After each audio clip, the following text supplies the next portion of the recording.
ഇന്ന് നമുക്ക് ഓണം സ്പെഷ്യൽ റെസിപ്പിയിലെ നാലാമത്തെ ഐറ്റം അവിയൽ ഉണ്ടാക്കിയാലോ. അതിനായി ആദ്യം നമുക്കൊരു ചട്ടിയിലേക്ക് വെളിച്ചെണ്ണ ഒഴിച്ചു കൊടുക്കാം. ഇനി ഇതിലേക്ക് ആദ്യം നമുക്ക് ചേനയാണ് ചേർത്ത് കൊടുക്കേണ്ടത്. 2 മിനിറ്റ് ചേന ഒന്ന് വഴറ്റിയെടുക്കാം. അതിനുശേഷം ചേന ഒന്ന് മുങ്ങിക്കിടക്കാൻ പാകത്തിന് മാത്രം വെള്ളം ചേർത്ത് കൊടുക്കാം.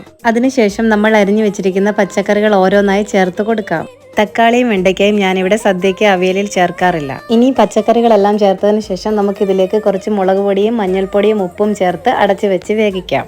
ഇടയ്ക്കൊന്ന് തുറന്ന് ഇളക്കി കൊടുക്കാൻ മറക്കരുത് കേട്ടോ. പച്ചക്കറികൾ വേകുന്ന സമയം കൊണ്ട് നമുക്കിതിന് വേണ്ട അരപ്പ് തയ്യാറാക്കി എടുക്കാം. അതിനായി ഒരു മിക്സിയുടെ ജാറിലേക്ക് ചെറിയുള്ളി, ജീരകം, മഞ്ഞൾപ്പൊടി, പച്ചമുളക്, കറിവേപ്പില ചേർത്ത് ഒന്ന് അരച്ചെടുത്ത് കൊണ്ടുവരാം. അരയ്ക്കുമ്പോൾ ശ്രദ്ധിക്കണം, നല്ലതുപോലെ അങ്ങ് അരഞ്ഞു പോകരുത് കേട്ടോ. പച്ചക്കറികൾ ഏകദേശം വെന്ത് കഴിഞ്ഞ് നമുക്ക് ഈ അരച്ചു വെച്ചിരിക്കുന്ന അരപ്പ് ഇതിലേക്ക് ചേർത്ത് അടച്ചു വെച്ചൊരു 2-3 മിനിറ്റ് വേവിച്ചെടുക്കാം. ഇപ്പോൾ ആ തേങ്ങയുടെ പച്ചമണം എല്ലാം മാറിയിട്ടുണ്ട്. ഇനി നമുക്കിതിലേക്ക് കുറച്ച് തൈര് ചേർത്ത് ഇളക്കി കൊടുക്കാം. അവസാനമായി നമുക്കിതിലേക്ക് കുറച്ച് കറിവേപ്പിലയും വെളിച്ചെണ്ണയും ഒഴിച്ചു കൊടുക്കാം. ഇനി ഇതൊരു 10 മിനിറ്റെങ്കിലും കുറഞ്ഞത് ഇങ്ങനെ തന്നെ അടച്ചു വെക്കുക. ഇതാ നമ്മുടെ സദ്യ സ്റ്റൈൽ അവിയൽ ഇവിടെ റെഡി ആയിട്ടുണ്ട്.